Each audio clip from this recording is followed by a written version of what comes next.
أعوذ بالله من الشيطان الرجيم నేను శపించబడిన బహిష్కరించబడిన శైతాన్ నుండి రక్షణ పొందటానికి అల్లాహ్ శరణు వేడు.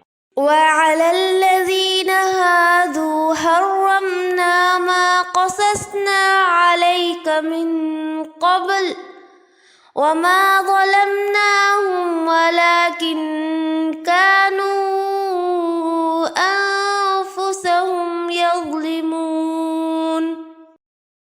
మరియు మేము నీకు ప్రస్తావించిన వాటిని ఇంతకు ముందు యూదులకు నిషేధించాము, మరియు మేము వారికి అన్యాయం చేయలేదు, కాని వారే తమకు తాము అన్యాయం చేసుకుంటూ ఉండేవారు. ثم إن ربك للذين عملوا السوء بجهالة ثم تابوا من بعد ذلك وأصلحوا إن ربك من بعدها لغفور رحيم. అయితే నిశ్చయంగా నీ ప్రభువు ఎవరైతే అజ్ఞానంలో పాపాలు చేసి ఆ పిదప పశ్చాత్తాపపడి సరిదిద్దుకుంటారో ఆ పశ్చాత్తాపం తరువాత వారిని క్షమిస్తాడు.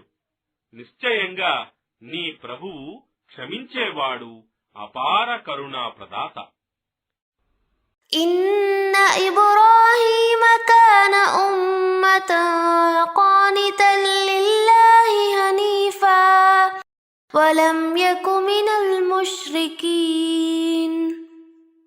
నిశ్చయంగా ఇబ్రాహీం ఒక్కడే అల్లాహకు భక్తిపరుడై ఏకదైవ సిద్ధాంతాన్ని సత్యధర్మాన్ని స్థాపించటంలో తనకు తానే ఒక సమాజమై ఉండెను.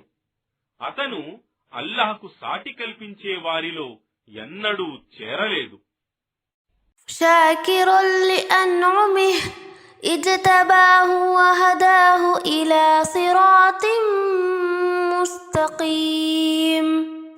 ఆయన అల్లాహ్ యొక్క అనుగ్రహాలకు కృతజ్ఞుడై ఉండేవాడు. అల్లాహ్ అతనిని తన స్నేహితునిగా ఎన్నుకుని అతనికి రుజుమార్గం వైపుకు మార్గదర్శకత్వం చేశాడు. وآتيناه في الدنيا حسنة وإنه في الآخرة لمن الصالحين. మేము అతనికి ఇహలోకంలో మంచి స్థితిని ప్రసాదించాము, మరియు నిశ్చయంగా అతను పరలోకంలో సద్వర్తనులతో పాటు ఉంటాడు.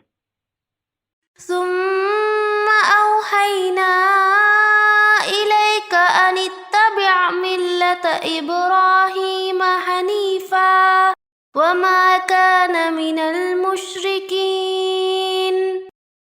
తరువాత మేము నీకు, ఓ ముహమ్మద్, ఈ సందేశాన్ని పంపాము. నీవు ఇబ్రాహీం అనుసరించిన ఏకదైవ సిద్ధాంతాన్ని, సత్యధర్మాన్ని అనుసరించు. అతను ఇబ్రాహీం అల్లాహకు సాటి కల్పించే వారిలోని వాడు కాడు. إنما جعل السبت على الذين اختلفوا فيه وإن ربك ليحكم بينهم يوم القيامة فيما كانوا فيه يختلفون. వాస్తవానికి శనివార శాసనం సబ్తు విషయంలో అభిప్రాయ భేదాలు కలిగి ఉన్న వారికే అది విధించబడింది. మరియు నిశ్చయంగా నీ ప్రభువు పునరుత్థాన దినమున వారి మధ్య ఉన్న భిన్నాభిప్రాయాలను గురించి తీర్పు చేస్తాడు.